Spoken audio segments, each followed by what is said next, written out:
I'm Odessa Thorne, 52, and I built a multi-million-dollar real estate empire from a single studio apartment with nothing but grit and a refusal to ever be powerless again.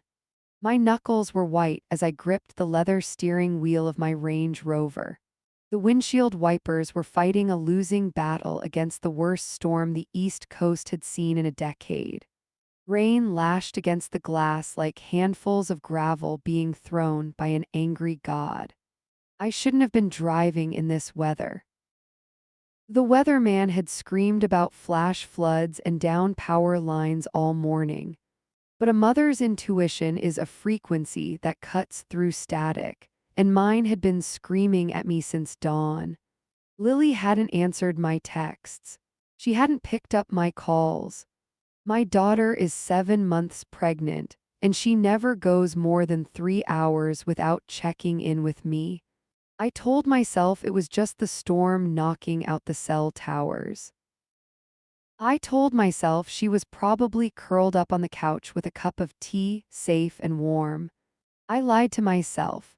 As I turned the corner onto the street where I had purchased their colonial-style home as a wedding gift, my stomach dropped. The sky was a bruised purple, dark as night even though it was only 3 in the afternoon. I squinted through the sheets of gray rain, leaning forward in my seat. My headlights cut through the deluge and illuminated a figure standing on the front porch. At first, my brain refused to process what my eyes were seeing. I thought it was a delivery person. I thought maybe a neighbor had lost a pet. Then the figure turned slightly and the headlights caught the unmistakable curve of a heavy, pregnant belly. My breath hitched in my throat. It was Lily. She wasn't wearing a coat. She was in a thin, soaked maternity dress, her arms wrapped tightly around herself in a futile attempt to hold in body warmth. I slammed on the brakes, the SUV skidding slightly on the slick asphalt before coming to a halt halfway up the driveway. I didn't even put the car in park properly, I just jammed the gear shift and threw the door open. The wind hit me instantly, a freezing wall of water that soaked my silk blouse in seconds. "Lily!" I screamed, the wind tearing the name from my lips. She didn't hear me. She was focused entirely on the front door. I began to run, my heels sinking into the waterlogged lawn, mud splattering up my designer trousers. I didn't care. My eyes locked onto the scene playing out on the porch, and a cold rage, colder than the rain, began to solidify in my veins. Lily was pounding on the heavy oak door with one hand, her other hand clutching her stomach protectively. Her shoulders were shaking violently. She was sobbing, her face pressed close to the narrow window panel beside the door. And then I saw him. Julian. My son-in-law, the man who had promised to cherish her in sickness and in health. He was standing on the other side of the glass. The interior lights of the hallway cast a warm, golden glow around him, a stark contrast to the gray misery outside. He was wearing a thick cashmere sweater, one I had bought him for Christmas. He wasn't rushing to open the door. He wasn't fumbling with the lock, he was laughing. I stopped dead in my tracks, 10 feet from the porch stairs, paralyzed by the sheer cruelty of the image. He was leaning casually against the doorframe, a glass of red wine in one hand. In the other hand, he held her keychain. He dangled the keys in front of the glass, shaking them tauntingly right at her tear-streaked face. My blood turned to ice. I watched his lips move. I couldn't hear him over the roar of the wind, but I could read the exaggerated shape of the words. Beg me. He was making her beg to come into her own home. He was enjoying it. He looked like a child pulling the wings off a butterfly, drunk on a tiny, pathetic amount of power. Lily slumped against the door, her forehead resting on the wood, defeated. She looked so small despite the life growing inside her. She looked broken. Something inside me snapped. It wasn't just anger, it was a primal, ancient shift in my biology. I wasn't Odessa Thorne, the CEO, anymore. I was a mother bear witnessing a wolf toying with her cub. I remembered the days when I scrubbed floors to buy Lily formula. I remembered the nights I stayed up studying for my license while she slept in a drawer because I couldn't afford a crib. I had built a fortress of money and security around her specifically to prevent this kind of suffering.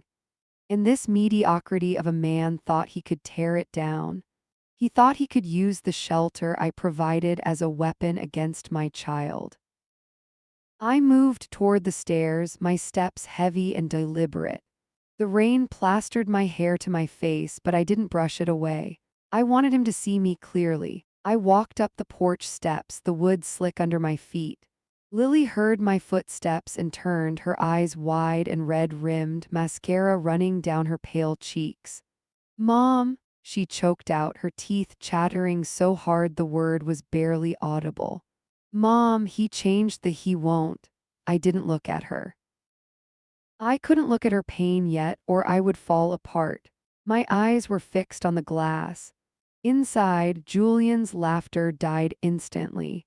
His smug grin vanished. He dropped the keys. The color drained from his face so fast he looked like a ghost. He saw me. He saw the woman who held the deed to the house he was standing in. He saw the woman who signed the checks for his startup business. He saw the woman who could erase his entire existence with a single phone call. I stepped up to the glass, ignoring the freezing rain running down my back. I placed my hand on the window right where his face was on the other side. I didn't scream. I didn't yell. I just stared into his soul with the cold, dead eyes of a predator who has just cornered its prey. I mouthed 2 words to him, clear and slow. "Open." He scrambled for the lock, fumbling, dropping the wine glass. It shattered on the tile floor inside, red liquid spreading like blood. I put my arm around my shivering daughter, pulling her wet, freezing body against mine. "It's okay, baby," I whispered into her hair, my voice trembling with suppressed fury. "Mommy's here." The lock clicked. The door swung open. And for the first time in his life, Julian looked at me and realized he wasn't looking at his mother-in-law. He was looking at his executioner. I slammed the heavy door of my Range Rover shut with enough force to rock the chassis. The sound cracked through the storm like a gunshot. Instantly, the heavens opened up on me. Icy rain saturated my silk blouse in a heartbeat, plastering the expensive fabric to my skin like a second, freezing layer. I didn't flinch. I didn't hunch my shoulders against the deluge. I marched toward the porch with the gait of a soldier crossing a battlefield, my heels driving into the mud with every step. Water streamed down my face, stinging my eyes, but I refused to blink. My gaze was welded to the man standing safely behind the glass of the front door. Julian, he saw me coming. He watched his mother-in-law, the woman who paid his mortgage, storming up his driveway in a hurricane, and he didn't even look alarmed. His smirk didn't falter. He leaned against the doorframe with a casual, practiced arrogance, looking for all the world like a man bored by a minor inconvenience. He took a slow sip of his wine, his eyes mocking me over the rim of the glass. A red haze began to creep into the corners of my vision. My hands shook, not from the biting cold, but with a primal rage I hadn't felt in decades. It was the kind of rage that tastes like copper in your mouth. It was the rage of a woman who clawed her way out of poverty only to find a rat gnawing on her legacy. I reached the steps and took them 2 at a time. Lily was slumped against the brickwork, her knees drawn up as best she could around her massive belly. She looked up at me, her eyes vacant and glassy with shock. "Mom," she whispered, the sound barely audible over the wind. I dropped to my knees beside her, ignoring the puddle of dirty rainwater soaking into my tailored trousers. I grabbed her shoulders. Her skin felt like marble under my touch, hard, cold, and lifeless. "I've got you," I rasped, my voice ragged. "I've got you, Lily." I felt the tremors racking her body. They weren't just shivers, they were violent convulsions that shook her entire frame, vibrating through her swollen belly where my granddaughter lay. She was hypothermic. Panic flared in my chest, hot and sharp, but I strangled it instantly. I couldn't afford panic. I needed pure distilled aggression. I stood up, pulling Lily's trembling weight against my hip, shielding her from the wind with my own soaked body. I turned to the door. I didn't knock. I hammered my fist against the wood so hard I felt the skin on my knuckles split. "Open this door, Julian," I roared. Inside, Julian sighed. I saw the exaggerated rise and fall of his shoulders, a theatrical display of annoyance. He set his wine glass down on the entry table with agonizing slowness. He checked his watch. He smoothed the front of his cashmere sweater. Every movement was a calculated insult. Finally, he reached for the handle. He turned the lock, the click sounding loud in the brief lull of the wind. But he didn't throw the door wide open to welcome us in. He opened it just a crack. 3 inches of warm, golden light spilled out onto the wet porch, illuminating Lily's blue lips. The chain lock was still engaged. He peered out through the gap, his face framed by the sliver of space. He looked at me, then down at his shivering wife, and then back at me. His expression was devoid of empathy. It was the look of a man disciplining a dog. "You're making a scene, Odessa," he said, his voice calm, smooth, and utterly maddening. "The neighbors are going to talk." "Open the goddamn door," I hissed, stepping closer, my nose inches from the wood. "She is freezing. She is pregnant. Let her inside right now." Julian chuckled darkly. "She can come inside when she learns some respect," he said, his eyes flicking to Lily. "She knows the rules, no leaving the house without permission. She tried to sneak out to meet a friend. Actions have consequences." My vision blurred. The blood rushed in my ears, roaring louder than the storm. "She is your wife," I spat, my voice dropping to a dangerous low register. "Not your prisoner." "And this is my house," he countered smoothly. "A house I bought," I screamed, losing my composure for a fraction of a second. He tutted, shaking his head with mock disappointment. "A gift is a gift, Odessa. It's in my name now. Which means what happens under this roof is my business." He started to close the door. I jammed my foot into the gap, the heavy oak crushing my toes inside my leather boot. Pain shot up my leg, but I didn't pull back. I leaned my weight against the door, holding it open. "Julian," I warned, "if anything happens to her or that baby, I will bury you." He leaned closer to the gap, his breath smelling of expensive Merlot. His eyes were cold, dead things. "Go home, Odessa," he whispered, a cruel smile playing on his lips. "This is a family matter." I pushed harder against the door. "I am her family." "No," he sneered, his mask of boredom slipping to reveal the misogynistic rot underneath. "You're just the bank account, and right now you're trespassing." He shoved against the door from the inside. He was younger than me and stronger. My foot began to slip on the wet porch. "Besides," he added, his voice dripping with venom, "I don't remember asking for your opinion." He looked me up and down, sneering at my ruined blouse and matted hair. "The help doesn't get a say in how I discipline my wife." The words hung in the air, suspended between us like a guillotine blade. The help, he didn't just see me as an intruder, he saw me as beneath him. He thought that because he came from old money, a family name that had been bankrupt for decades before he married my daughter, that he was inherently superior to a woman who had built her empire from the dirt up. He thought my money was useful, but my existence was distasteful. He slammed his shoulder against the door. The force of it knocked me backward. My foot slipped from the jam. The door slammed shut in my face. The deadbolt slid home with a heavy final thud. I stood there panting, the rain masking the tears of absolute fury springing to my eyes. I looked down at Lily. She had stopped shivering. She was slumped completely onto her side now, her eyes fluttering closed. "Lily," I cried, dropping beside her again, slapping her cheeks gently.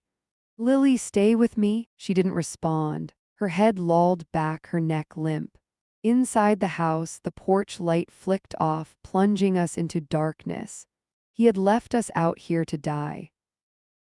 I looked at the dark wood of the door, and then I looked at the massive, floor-to-ceiling bay window to my right. I felt a switch flip in the deepest recesses of my brain. The businesswoman was gone. The negotiator was dead. I stood up, wiping the mud from my palms onto my trousers. I looked around the porch for something heavy. My eyes landed on a large, concrete planter urn filled with decorative river stones. It probably weighed 50 pounds. I didn't care if it weighed 500. I walked over to it, my movements calm and fluid now.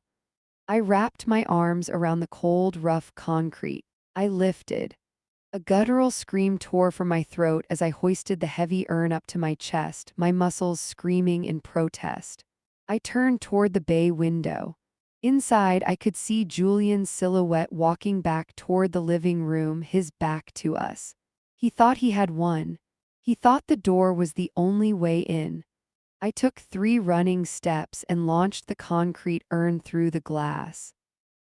I'm Odessa, 52, and while I built a multi-million-dollar logistics empire from the ground up, tonight I am nothing but a mother with blood on her hands. The sound of the impact was apocalyptic.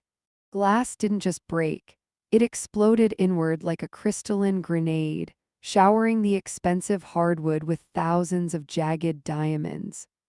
The heavy concrete urn crashed onto the floor with a thud that shook the foundation, rolling heavily into the leg of an antique table. Julian spun around, his wine glass slipping from his fingers to shatter on the Persian rug. I didn't wait for the dust to settle. I didn't hesitate for a fraction of a second. I vaulted through the jagged, gaping hole in the window frame, ignoring the razor-sharp shards that sliced through my trouser leg. I felt a line of fire sear across my shin as the glass cut deep, but the pain was distant, irrelevant information. I was inside. Julian stumbled back, his face a mask of pale shock, his mouth opening and closing like a fish out of water. "Are you insane?" he screeched, his voice cracking. I didn't look at him. I marched straight to the front door, my boots squelching on his pristine floor, leaving a trail of mud and blood. I threw the deadbolt. I yanked the heavy door open, letting the storm howl into the hallway. I reached down and grabbed Lily under her arms, her wet clothes soaking instantly into my ruined blouse. With a grunt of exertion that tore at my lower back, I dragged my unconscious daughter across the threshold. I kicked the door shut behind us, severing the connection to the freezing night. Silence descended, heavy and suffocating, broken only by the sound of my ragged breathing and the dripping of water from my clothes. I checked Lily's pulse. It was faint, threading against my fingertips like a terrified bird, but it was there. "Stay with me," I whispered, brushing a wet lock of hair from her forehead.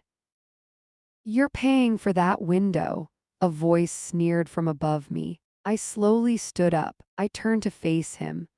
Julian had recovered from his fright. He stood in the center of the hallway, smoothing down his cashmere sweater, his eyes darting from the broken window to the muddy puddle expanding around my feet. He didn't see a threat. He saw a soaking wet, middle-aged woman bleeding onto his floor. He saw a mess he felt superior to. He walked toward me, his steps deliberate, regaining that infuriating swagger I had despised since the day Lily brought him home. He stopped inches from my face, invading my personal space until I could smell the stale, oaky scent of Merlot on his breath. His eyes were cold, fueled by a delusional arrogance that made my stomach churn. He leaned in, his voice dropping to a conspiratorial whisper that sent a fresh wave of nausea rolling through me. "I know, Odessa," he hissed, a cruel smile playing on his lips. I stared at him, my chest heaving. "I know about the audit," he murmured, his eyes gleaming with malicious delight. "I know your little empire is over-leveraged. I heard you're practically penniless." My heart hammered against my ribs, but I kept my face like stone. He chuckled darkly, a sound devoid of any warmth. "You're just looking for a handout, aren't you?" he taunted, gesturing vaguely at the grand house around us. "Trying to establish residency here because the bank is coming for your penthouse." He looked down at Lily, who lay shivering on the rug, vulnerable and broken. "And her," he spat, his lip curling in disgust. "She's just a burden, a weeping, pathetic anchor around my neck that I can't seem to shake." He looked back at me, his gaze raking over my matted hair and bleeding leg. "And you," he whispered, his voice dripping with a venom that didn't match the expensive suit I'd bought him for Christmas, "you are just a washed-up hag." The insults hung in the air, toxic and heavy. He waited for me to scream. He waited for me to beg, to deny it, to break down in hysterics. I didn't argue, I didn't scream, I didn't even blink. I just watched the rain drip off his chin, landing on the lapel of his jacket. I memorized every line of his cruel face. I etched the shape of his sneer into my brain. I recorded the way his pupils dilated with the thrill of kicking a woman he thought was down. He thought he had the power because he thought I had nothing left to lose. He thought that because my liquid assets were frozen for a federal audit, an audit he probably tipped off, that I was powerless. He was right about one thing: I had nothing left to lose. But he forgot that a woman with nothing to lose is the most dangerous creature on God's green earth. I let a slow, terrifying calmness wash over me. "Are you finished?" I asked, my voice barely a whisper, steady and flat. Julian blinked, surprised by my lack of reaction. "Get out of my house," he barked, pointing a manicured finger at the door. "Leave the girl, get out, and don't come back until you can afford to fix my window." I looked at his finger, then I looked at his throat. "No," I said. I took a step forward, forcing him to take a step back. "I'm not going anywhere, Julian." "But you are," he laughed, a nervous, hacking sound. "You can't make me leave, I own this place." "Actually," I said, reaching into my soaking wet pocket and pulling out my phone, which was miraculously still dry in its waterproof case. "You don't." I tapped the screen, bringing up the deed transfer document I had intercepted 3 days ago, the one he tried to forge. His eyes widened. "You think you're smart," I said, my voice rising, finally letting the rage bleed through. "But you're playing checkers, Julian." "I've been playing chess since before you were born." I didn't wait for him to respond. I saw the realization dawning in his eyes, the first crack in his armor, but I wasn't done. I wasn't just going to ruin him financially, I was going to dismantle him. I looked down at Lily, who let out a soft moan. That sound snapped the last tether of my restraint. I looked back at Julian, and for the first time I saw genuine fear flicker behind his eyes. "You called my daughter a burden," I said, stepping onto the Persian rug, ignoring the crunch of glass under my boot. "Now let me show you what a heavy burden looks like. I'm Odessa, 52, and despite the logistics empire I built from a single warehouse to a global fleet, tonight I am measuring my worth not in assets, but in the vengeance I am about to rain down on the man who broke my daughter." I watched the color drain from Julian's face as he stared at the screen of my phone. The glow of the display illuminated the terror in his eyes. He recognized the document immediately. It was the deed transfer he had attempted to file electronically 3 days ago, blocked by a firewall I had installed on my personal server specifically for rats like him. "This is impossible," he stammered, his arrogance evaporating like mist. "You're locked out. The audit." "The audit froze my liquid cash, Julian," I said, my voice dangerously low. "It didn't freeze my brain." I shoved the phone back into my wet pocket. I didn't give him time to formulate a new lie.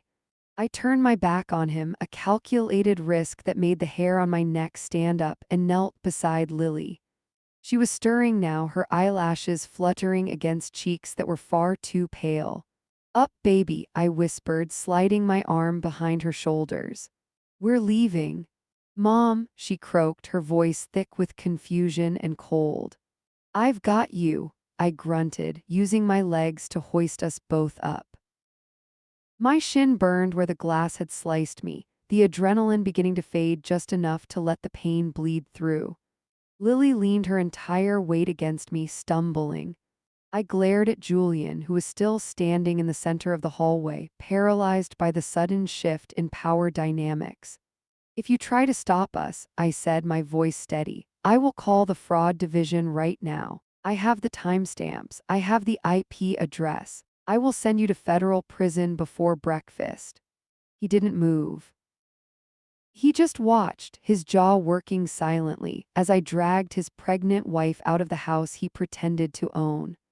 The walk to the car was a blur of rain and physical exertion. I practically carried her to my SUV, the mud sucking at my boots with every step. I got the passenger door open and helped her inside, buckling her seatbelt with trembling hands. She was shivering so violently her teeth chattered. I slammed the door, shutting out the storm, and ran around to the driver's side.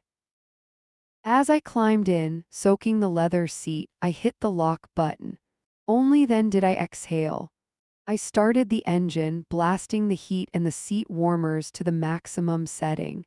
I threw the car into reverse, spinning the tires on the wet gravel as I backed out of the driveway, leaving Julian and his shattered window behind in the darkness.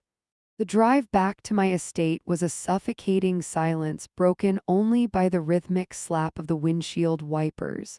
Slap thud. Slap thud. I gripped the steering wheel so hard my knuckles turned white, the leather creaking under the pressure of my grip. My mind was racing, cataloging the damage, calculating the next move. I glanced over at Lily. She was wrapped in my spare cashmere coat I kept in the backseat, her eyes vacant as she stared at the dark road ahead. She looked so small, so diminished.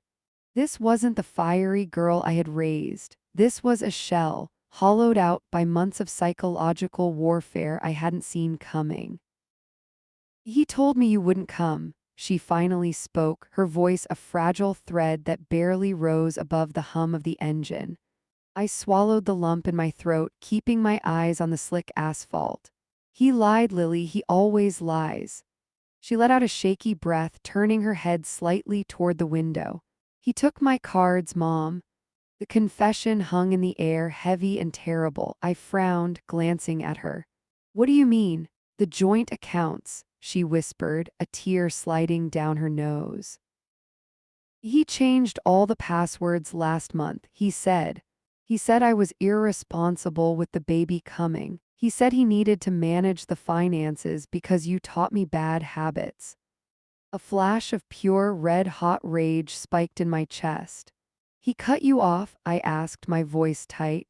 "He moved the money," she continued, the words spilling out faster now like a dam breaking. "My savings. The trust fund distribution you set up for the nursery. It's all gone from the app on my phone." When I asked him about it, he said he invested it in security for us because your company was a sinking ship. I bit the inside of my cheek so hard I tasted copper. "He told me you were going to jail," she sobbed, her hands clutching her stomach. "He said you were practically destitute and that he was my only lifeline. He said if I left him, I'd be on the street because you couldn't afford to feed me, let alone a baby.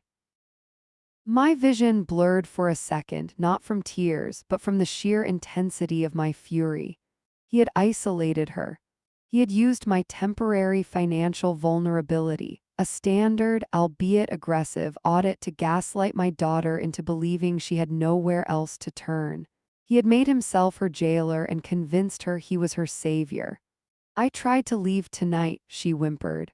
I found a credit card statement. He bought jewelry, Mom, not for me. My heart stopped. That's when he locked me out, she finished, her voice breaking into a wail. He said if I wanted to act like a stray dog, I could sleep like one. I pulled the car over to the shoulder of the highway, the gravel crunching beneath the tires. I put the hazard lights on. I turned in my seat and reached out, grabbing her cold hands in mine. Look at me, Lily, I commanded. She turned her tear-streaked face toward me. Julian is a small, pathetic man who played a game he doesn't understand, I said, my voice fierce and low.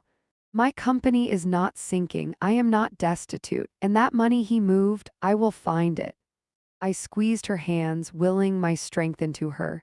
He wanted you to feel small so he could feel big, I hissed. But he made a fatal error. What? She sniffled. He assumed I was playing by the rules, I said, wiping a smudge of mud from her cheek. He thought because the bank froze my accounts, my hands were tied. I looked back at the road, shifting the car back into drive. The rain battered the roof, sounding like applause. He forgot that I built this world with nothing but grit and a refusal to die, I told her, merging back onto the highway. The tide is about to turn, Lily, and when it does, Julian is going to drown.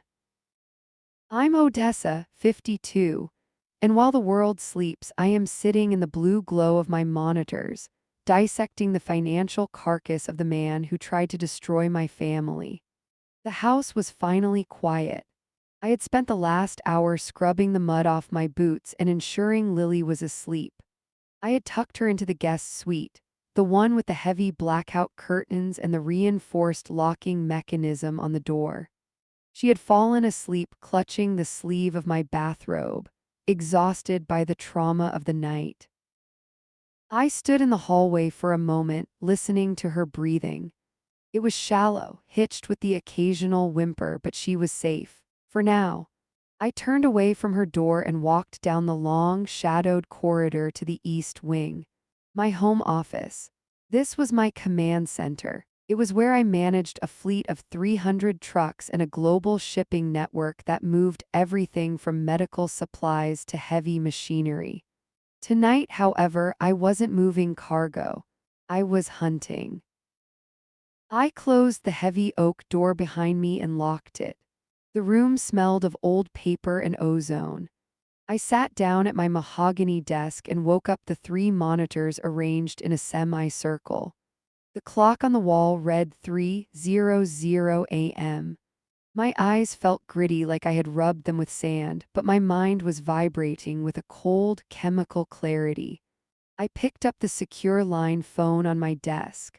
I didn't even have to dial. I just pressed the speed dial for Vance. He picked up on the first ring. I saw the GPS movement, Vance said, his voice gravelly and alert. You got her out. She's safe, I said, putting the phone on speaker and pulling my keyboard closer.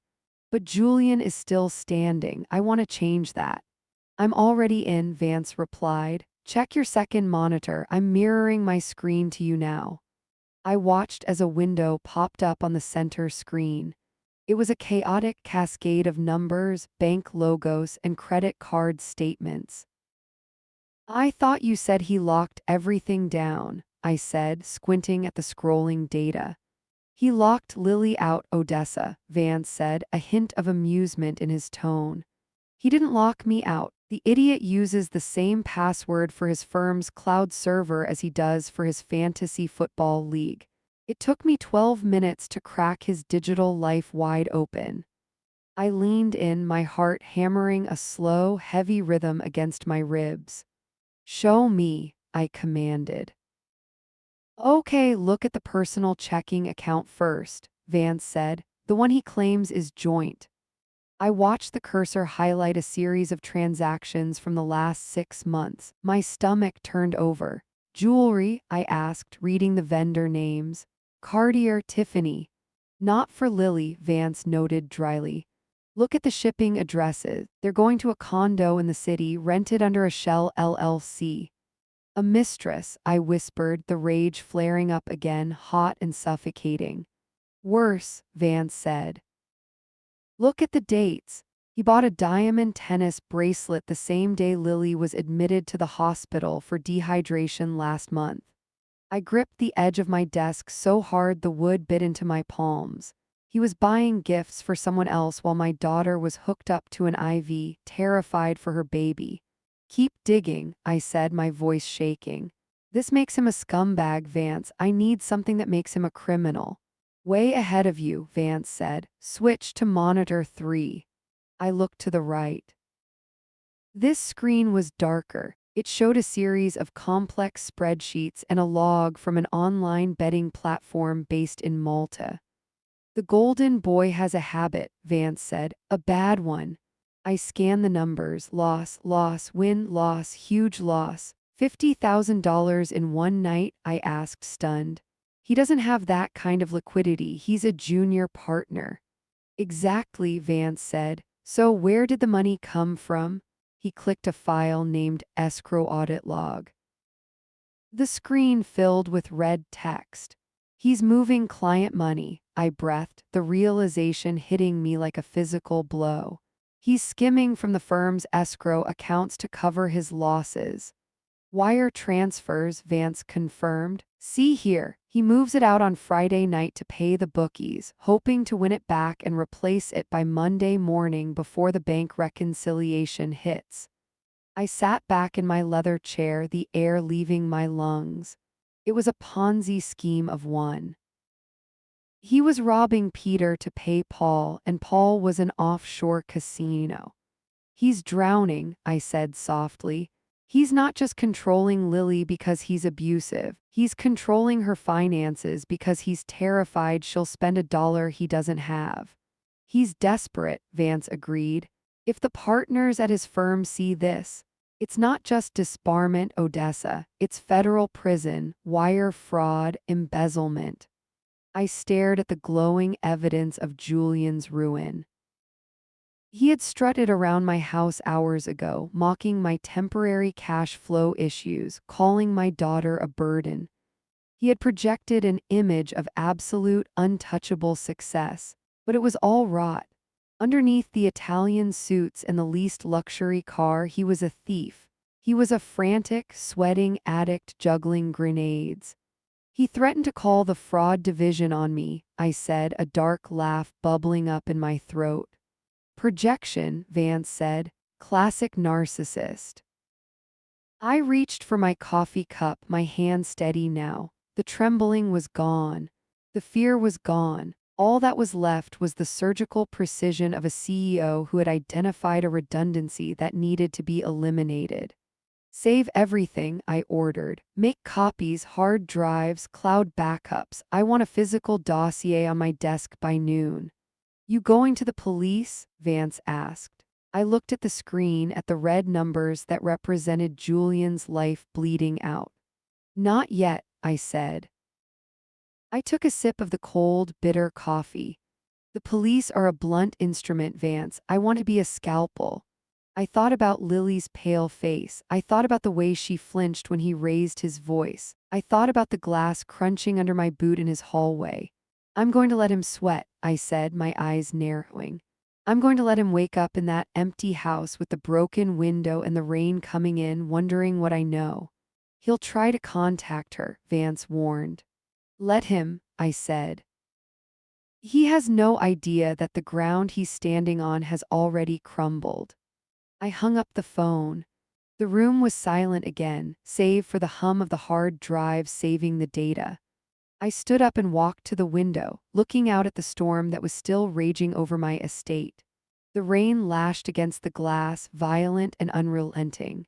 Julian had started a war with the wrong woman. He thought he could isolate my daughter and starve her of resources. He didn't realize that logistics is the art of war. It's about supply lines. It's about cutting off the enemy's access to what they need to survive. He had cut Lily off from her money. I was about to cut him off from his freedom. I pressed my hand against the cold glass of the window, watching my reflection stare back at me. I didn't look like a grandmother, I looked like a predator. "Checkmate, Julian," I whispered to the darkness. "I'm Odessa, 52, and I have built a global logistics empire by knowing exactly when to strike and when to play dead." The sun had just started to bleed through the heavy velvet curtains of my study, casting long, pale beams across the desk where I hadn't slept. My eyes burned from hours of staring at screens, but my adrenaline was a steady, thrumming engine in my chest. I looked at the dossier Vance had compiled, a physical stack of papers detailing Julian's wire fraud, his gambling debts, and the mistress in the city. It was enough to bury him. But I didn't just want to bury him, I wanted him to dig the hole himself. I needed him to feel safe. I needed him to believe that his threat to ruin me had actually worked. I picked up my personal cell phone, my thumb hovering over his contact name. "Showtime," I whispered to the empty room. I cleared my throat, forcing a tremor into my breath. I slumped my shoulders, physically shrinking myself in the chair to alter the timbre of my voice. I dialed. It rang 4 times. "What?" Julian's voice barked through the speaker, loud and irritated. "Julian," I said, letting my voice crack, pitching it higher, thinner, like a woman on the verge of a breakdown. "It's me. Please don't hang up." I pressed the red record button on the external audio device I had rigged to the landline. "I'm busy, Odessa," he sneered. "I don't have time for your drama. Where is my wife?" She's sleeping," I stammered, leaning into the lie. "But Julian, I'm not calling about Lily, I'm calling about the money." There was a pause. I could practically hear his ego inflating on the other end of the line. "What about it?" he asked, his tone shifting from annoyance to curiosity. "You were right," I said, squeezing my eyes shut as I forced the words out. "My liquidity. It's worse than I let on. The bank called this morning, the development project in the port. It collapsed. They're calling in the loans." I let out a ragged, pathetic sob. "I'm facing bankruptcy, Julian. Everything is frozen. I can't even make payroll for my drivers next week." Silence stretched for a heartbeat and then a sound that made my skin crawl. He laughed. It wasn't a chuckle, it was a jagged, ugly bark of pure delight. "I knew it," he crowed. "I knew you were all smoke and mirrors." The great Odessa, queen of the highway, begging for scraps. "I need a bridge loan," I pleaded, gripping the phone so tight my knuckles turned white. "Just until the end of the month, please, if you could speak to your partners. I know you have pull at the firm." "A loan?" he scoffed. "You want me to bail you out after you kidnapped my wife?" "I didn't kidnap her, I just—" "Shut up," he snapped. I clamped my mouth shut, watching the audio waveforms spike on my monitor. "Let me tell you exactly what's going to happen," Julian said, his voice dripping with venom.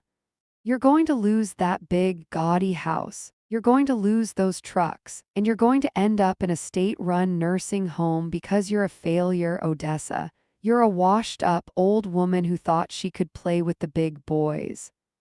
I stared at the recording timer, 02:14.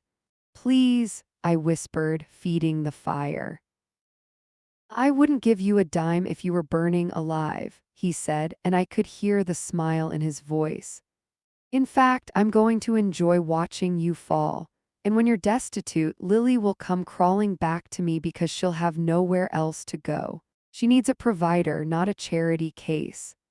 My stomach churned with bile, but my hand remained steady.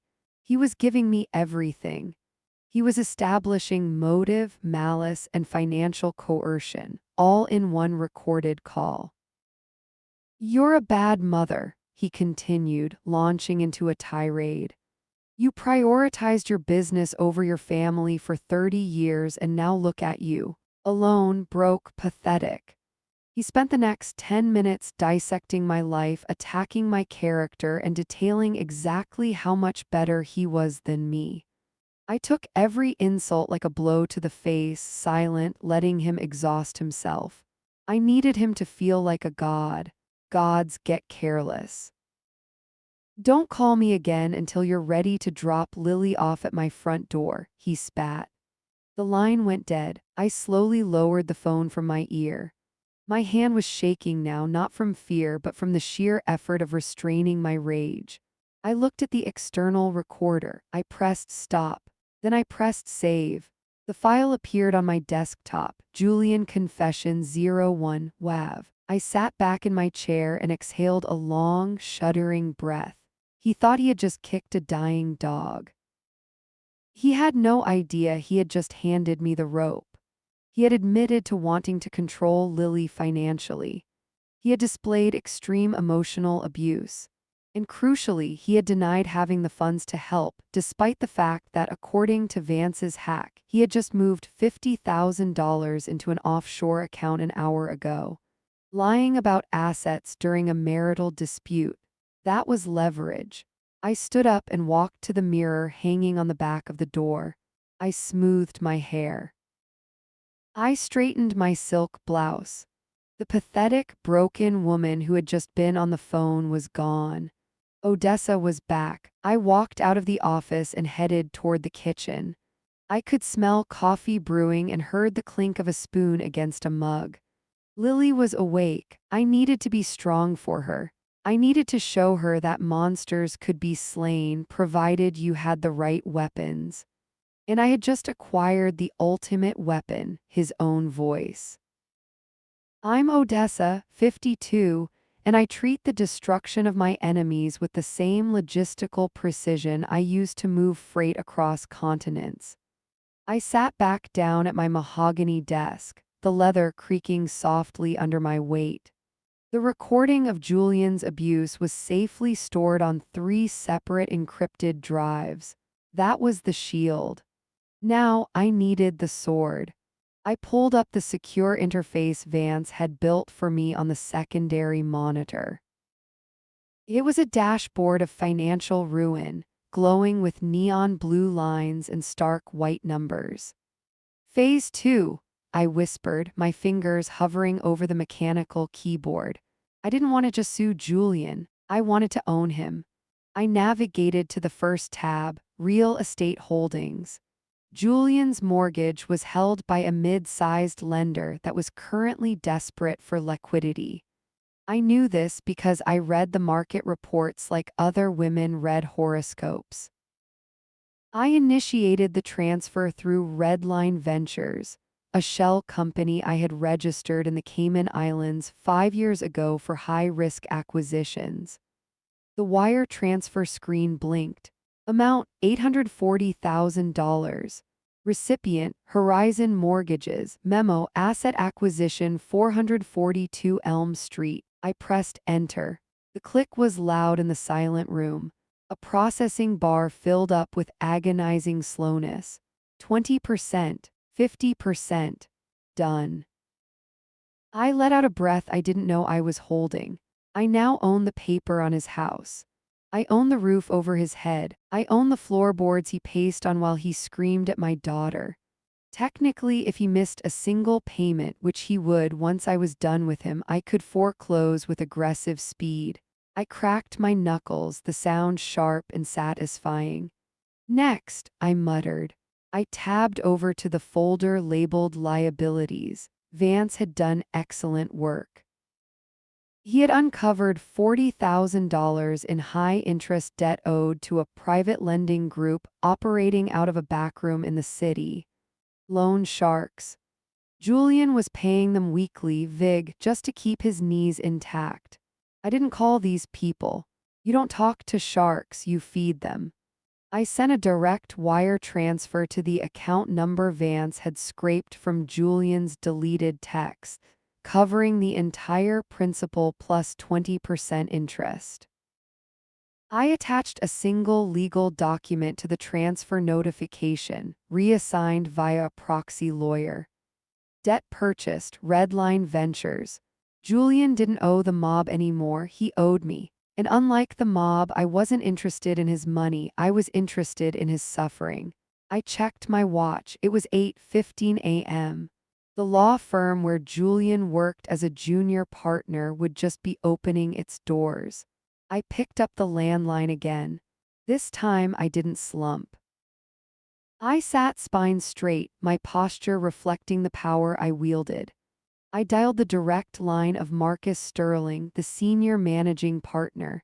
I had met Marcus once at a charity gala. He was a man who valued reputation above oxygen. Sterling, a deep voice answered after 2 rings. Marcus, I said, my voice smooth, cultured, and ice cold.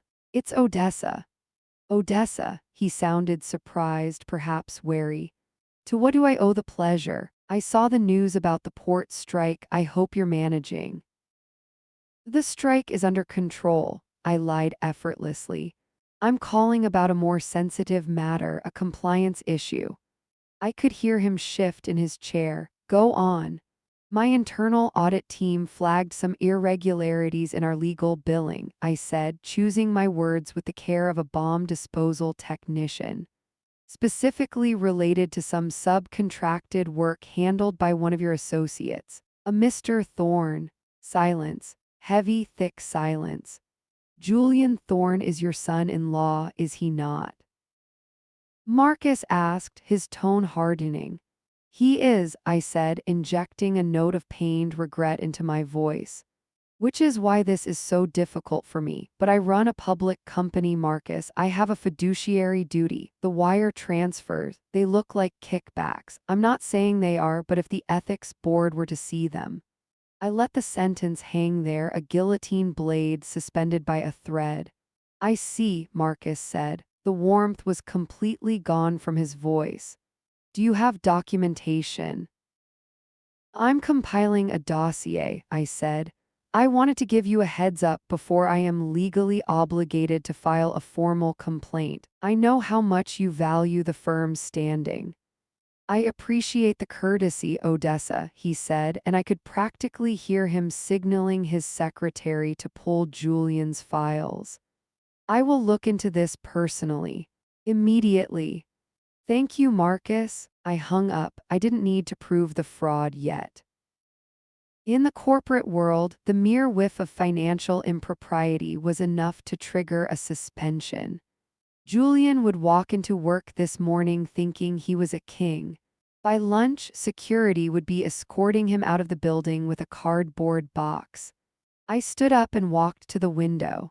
The rain was still hammering against the glass, distorting the world outside into a gray blur. I felt a strange, cold vibration in my chest. It wasn't joy. It was the feeling of a grandmaster moving the final piece on a chessboard, waiting for the opponent to realize he was already dead. The trap was set. The house, the debt, the job. I had placed an invisible noose around his neck, and every step he took away from me would only pull it tighter. I turned away from the window and looked at the door. Lily was out there. She was safe. And soon she would be free. I smoothed my silk blouse, checked my reflection in the dark monitor, and smiled. It was a shark's smile. Run, rabbit, I whispered. Run. I'm Odessa, 52, and I treat the destruction of my enemies with the same logistical precision I use to move freight across continents. 3 days had passed since I listened to Julian detail exactly how he planned to break my daughter. 3 days of silence. 3 days of moving pieces on a board he didn't even know existed. Now it was Tuesday afternoon. The storm that had raged during our last phone call was gone, replaced by an aggressive, blinding sunshine that felt like a spotlight. I was sitting on the front porch swing of the house at 442 Elm Street. My hand was wrapped around a glass of iced tea, the condensation weeping onto my fingers. Beside me, Lily sat in silence. She looked different than she had 3 days ago. The fear in her eyes had been replaced by a cautious, fragile hope. She wasn't looking at me, she was watching the show on the front lawn. "Are you sure this is legal?" she whispered, her voice trembling slightly. I took a slow sip of tea, letting the sugar and lemon coat my tongue. "I own the bank note, Lily," I said calmly. "And I own his debt. When you own a man's debt, you own his life. Every piece of paper being served today has been vetted by 3 of the most vicious real estate attorneys in the state." I pointed toward the driveway. "Watch." The sound of a drill whined through the humid air. A locksmith in blue coveralls was currently dismantling the front door lock. Metal shavings glinted in the sunlight as they fell to the welcome mat. Behind him, a team of 4 movers was moving with military efficiency. They weren't being gentle. I watched as 2 of them hauled Julian's prized Eames chair out the front door. They didn't carry it to a truck. They marched it to the center of the lawn and dropped it. Thud. Next came the boxes of his designer suits. Thud, then his golf clubs. Clatter. It was a symphony of dispossession. I checked my watch. 2:15 p.m. "He's early," I noted, hearing the distinct, arrogant roar of an engine down the block. Julian didn't drive, he announced his arrival. His silver Porsche 911 tore around the corner, speeding as usual, treating the residential street like his personal racetrack. I felt my pulse quicken, not from nerves, from anticipation. It was the feeling of a hunter watching the trap snap shut. Julian slammed on the brakes the moment he saw the moving truck blocking his driveway. The Porsche screeched to a halt, leaving ugly black skid marks on the pavement. He didn't park. He just threw the door open and scrambled out, leaving the engine running. He looked terrible. His usually immaculate hair was disheveled. His tie was loosened, hanging crookedly around his neck. He looked like a man who had already spent his morning being fired by his father-in-law, escorted out by security and stripped of his reputation. He was already bleeding. I was just here to salt the wound. "Hey!" he screamed, his voice cracking. "What the hell is going on here? Get away from my stuff." He sprinted toward the movers, his face a mask of panicked fury. The foreman, a man with a neck thick enough to stop a bullet, didn't even flinch. He just held up a clipboard. "Foreclosure lockout," the foreman grunted. "Property seized, we're clearing the premises." "Foreclosure," Julian shrieked. "That's insane. I have a mortgage with Horizon. I haven't been served anything. I'll sue you. I'll sue all of you." He was spinning in circles, frantic, sweat pouring down his forehead. He looked at his house. He saw the locksmith drilling into the deadbolt. "Stop," he yelled, running toward the door. "You can't change the locks. This is my house." The locksmith ignored him. Julian turned, wild-eyed, looking for a target. And then he looked up at the porch. He saw the swing. He saw the iced tea. He saw Lily. And then his gaze locked onto me. The color drained from his face so fast it looked like a magic trick. 1 second he was flushed with rage, the next he was a sickly ashen gray. His mouth opened, but no sound came out. The realization hit him like a physical blow to the gut. He staggered back a step, nearly tripping over a box of his own shoes. I set my glass down on the railing. I stood up slowly, smoothing the wrinkles from my silk skirt. I picked up the manila envelope resting on the side table. I walked down the porch steps. Click, click, click. My heels sounded like gunshots on the wooden stairs. I walked across the lawn, stepping over his golf clubs until I was standing 3 feet in front of him. I could smell the fear on him. It smelled like acrid sweat and desperation. "You!" he whispered, his voice barely audible. What are you doing here? I'm inspecting my property, I said. My voice was light, conversational, deadly. Your property? He choked out. I held out the envelope. He stared at it like it was a viper coiled to strike. Take it, I commanded. He reached out with a shaking hand and took the documents. He flipped through them, his eyes darting frantically across the legal jargon. Notice of sale, transfer of deed, lender of record, Redline Ventures. Redline Ventures, he muttered, confused. I don't know who. Turn to the last page, Julian, I said softly. He flipped the page. His eyes fell to the bottom line, to the signature of the new owner. Odessa V. He looked up at me, and for the first time in his miserable life, I saw true terror in his eyes. You bought the mortgage, he wheezed. I bought the bank note this morning, I corrected him. And since I also acquired your outstanding personal liabilities, specifically the $40,000 you owed to certain private investors downtown, I decided to call in all debts immediately. His knees actually buckled. He had to grab the side of the moving truck to stay upright. You can't do this, he stammered, tears forming in his eyes. I have rights, I have. You have nothing, I cut him off. You have no job because I know Marcus Sterling fired you at 10:00 a.m. You have no credit because I flagged your accounts for fraud an hour ago, and as of right now you have no home. I took a step closer. I wanted him to see the fire in my eyes. You told me you were going to enjoy watching me fall, I whispered. You told me Lily needed a provider. I gestured to the lawn covered in his debris. She has a provider, Julian, it's me. He looked past me up at the porch. Lily, he screamed, desperation clawing at his throat. Lily, baby, please, she's crazy. You can't let her do this to me, I'm your husband. Lily stood up from the swing. She walked to the railing. She looked down at him, at the pathetic, broken man begging in the driveway. She didn't say a word. She just turned around and walked back into the house, my house, and closed the door. The click of the latch was the loudest sound in the world. I turned back to Julian. I smiled. It wasn't a nice smile. The movers are paid to leave your things on the curb, I said. If it rains, well. That's unfortunate. I checked the sky. Although it's a beautiful day, isn't it? I'll kill you, he hissed, but there was no power in it. He was a ghost. I'd advise against threats, I said, tapping the envelope in his hand. Especially since I'm now your landlord and your creditor and your worst nightmare. I turned my back on him. Get off my property, Julian, before I call the police for trespassing. I walked back up the stairs, feeling the warmth of the sun on my face.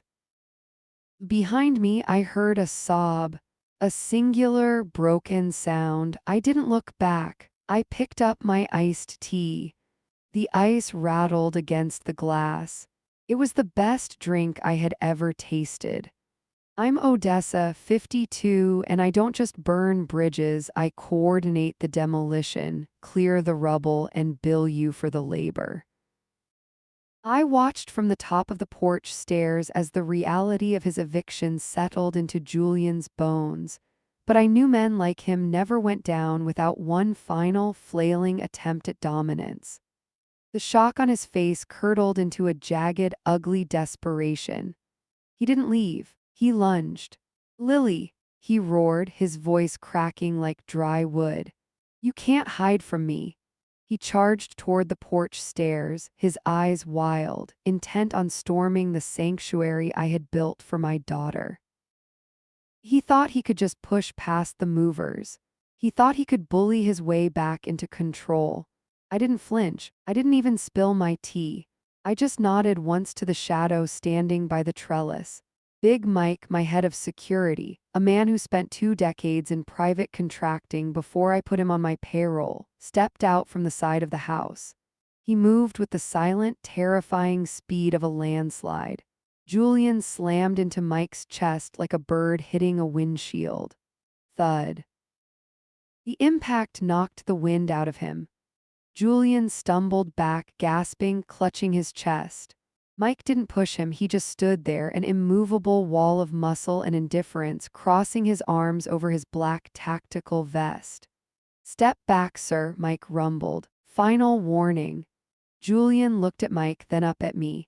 His bravado was evaporating, replaced by a frantic, stuttering panic that was pathetic to witness. You can't keep her from me," Julian wheezed, wiping spittle from his. "This is kidnapping, I'll call the cops." "Do it," I said, my voice cutting through the humid air. "I'm sure they'd love to see the footage of you assaulting a security officer on private property." Before he could answer, his pocket buzzed. It wasn't a text, it was a call, and then another, and then another. His phone was vibrating against his thigh like a trapped insect.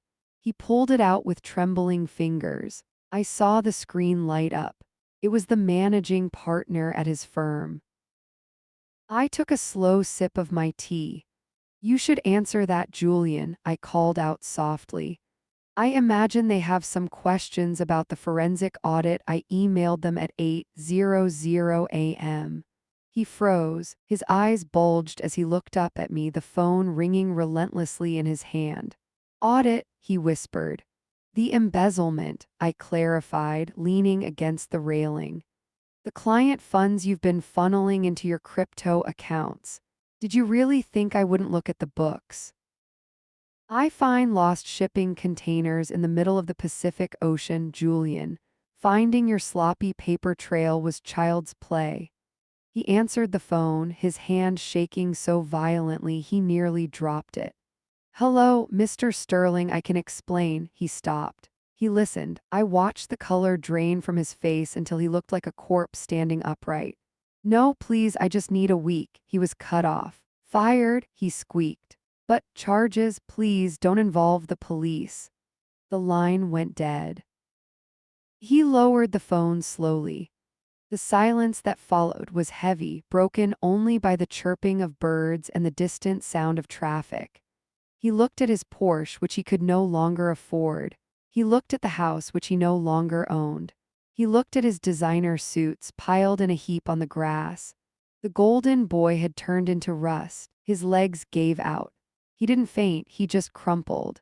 He fell to his knees on the concrete driveway, the impact tearing the fabric of his suit pants. It was the exact same spot where just a week ago he had locked Lily out in the freezing rain. The poetic justice of it made my heart sing. He dropped his head into his hands. His shoulders began to shake. A low, guttural sound escaped his throat. He was crying. These weren't tears of remorse for hurting my daughter. They were tears of pure, undiluted self-pity. He was mourning the loss of his status, his money, his ego.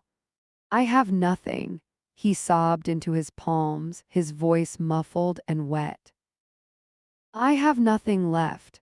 I walked down one step just to make sure he heard me clearly. "You have exactly what you gave her," I said, cold as ice. He looked up at me, his face blotchy and streaked with tears, mucus running from his nose. He reached a hand out toward me, fingers splayed in a begging gesture. "Odessa, please," he choked out. "Help me, I don't have anywhere to go. My parents won't take me, I'm scared." I looked at him. I searched my soul for a shred of pity. I looked for that maternal instinct that usually softens my heart toward the broken. I found absolutely nothing. "That sounds like a logistical problem," I said. I turned around and signaled Mike to escort him off the premises. "Fix it yourself." I'm Odessa, 52, and while I built my empire moving cargo across oceans, my most satisfying logistical triumph was deporting my son-in-law from his own life. I watched Julian drag himself across the concrete. He wasn't walking. He was crawling. The fabric of his bespoke suit trousers had torn at the knees, revealing skin that was already bloody from the rough aggregate of the driveway. He looked like a wounded animal. A week ago, this man had stood in my foyer, towering over my pregnant daughter, checking his watch while she cried, telling her she was a burden he couldn't afford to carry. Now he was clawing his way toward the bottom step of the porch, his fingernails scraping against the stone. "Oh, Tessa," he rasped, his voice a broken caricature of the smooth baritone he used to charm my investors. "Please, you made your point." I stood at the top of the stairs, my hand resting lightly on the railing. I felt like a statue carved from ice. My heart wasn't racing. My palms weren't sweating. I felt a calm so profound it was almost frightening. "I haven't made a point, Julian," I said, my voice barely rising above the wind picking up in the trees. "I've made an eviction." He reached for the railing, pulling himself up until he was kneeling on the first step. He looked up at me, his eyes wide and bloodshot, swimming with a panic that only hits when you realize the safety net is gone. "I can change," he blubbered, snot running freely from his nose now. "I swear to God, Odessa, I'll do anything. I'll go to therapy. I'll sign whatever papers you want, just don't leave me out here. I have nowhere to go." He gestured wildly to the street. "My cards are declined." "My car is locked. You took my phone." "I took company property," I corrected him. "You were just an unauthorized user." "I'll sleep in the garage," he begged, the words tumbling out over each other. "I'll sleep on the floor. I'll work it off. I can do yard work. I can handle the maintenance. Please just give me a roof." I tilted my head. I looked at his hands, grasping the iron railing like it was the only thing tethering him to the earth.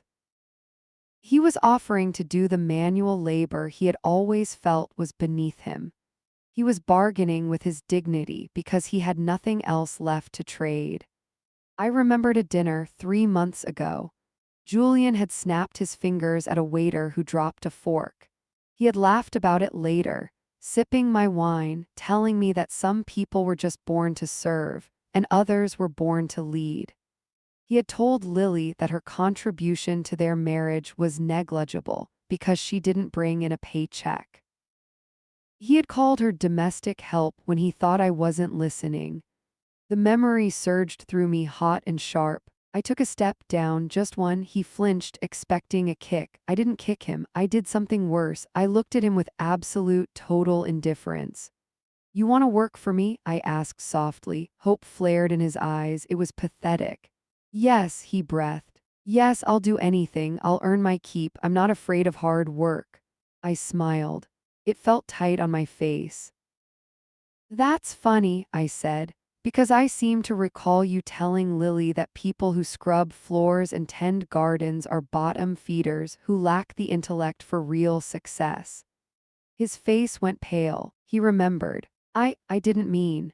"And just last week," I continued, my voice hardening into steel, "you told my daughter that you didn't have the energy to support a deadweight." I leaned in closer. I wanted to smell the fear on him. "I have a strict policy, Julian," I whispered. "I don't hire the help, especially when the applicant is unqualified, unreliable, and morally bankrupt." He recoiled as if I had slapped him. His mouth opened and closed, but no sound came out. I had thrown his own elitist venom right back into his face, and it burned. I straightened up. I brushed an invisible speck of dust from my blazer. "Lily," I said without looking away from Julian. "Yes, Mom." Her voice was quiet, but it was steady. "Let's go inside. It's getting chilly." I turned my back on him. It was the ultimate insult. I exposed my back to him because he was no longer a threat. He was nothing. "No," Julian screamed, scrambling to stand up on the slick stairs. "No, you can't." Big Mike stepped forward from the shadows again, his boot hitting the concrete with a heavy thud. Julian froze. He looked at Mike. He looked at the open door. He sank back down, defeated. I walked to the threshold where Lily was waiting. She looked pale, her hands resting protectively over her baby bump. She looked past me at the man she had vowed to love forever. She saw the monster underneath the suit. I put my arm around her shoulders. "Inside," I commanded gently. We stepped into the foyer. The air conditioning was cool and crisp, smelling of lavender and safety. I turned to close the door. Julian was staring at us from the bottom of the stairs. His mouth was hanging open, a silent scream of disbelief etched onto his face. I didn't hesitate. I grabbed the heavy oak door. I swung it shut. Slam. The sound echoed through the house like a gunshot. I twisted the deadbolt. Click. I engaged the security chain. Slide. Click. The silence that followed was heavy. I took a deep breath, inhaling the peace of my fortress.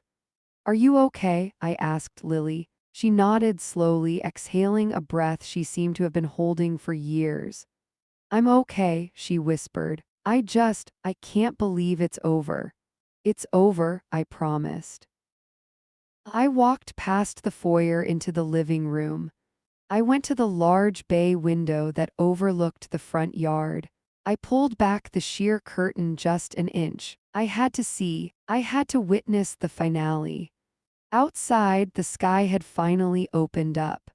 The clouds I had noted earlier were now unleashing a torrent of cold, gray rain. It wasn't a summer shower. It was a deluge. Julian was still there. He was standing in the middle of the driveway, surrounded by the few boxes the movers had dumped on the curb before driving off. The rain was plastering his hair to his skull. His expensive shirt was soaked through, clinging to his skin. He spun around in a circle, looking for a car, a friend, a savior. There was no one. The street was empty. The windows of the neighbors' houses were dark. He was completely, utterly alone. I watched him wrap his arms around himself, shivering violently as the water soaked into his bones. He looked up at the house. He looked right at the window where I stood. He couldn't see me through the reflection of the glass, but he knew I was there. He raised a hand, palm up, in one last pathetic plea. I let the curtain fall back into place. I turned away from the window. I walked into the kitchen where the kettle was whistling. My daughter was safe. My house was secure. And my son-in-law was finally learning the one lesson his Ivy League education had never taught him. I poured the hot water into 2 mugs. He was learning what it felt like to be the one left out in the cold.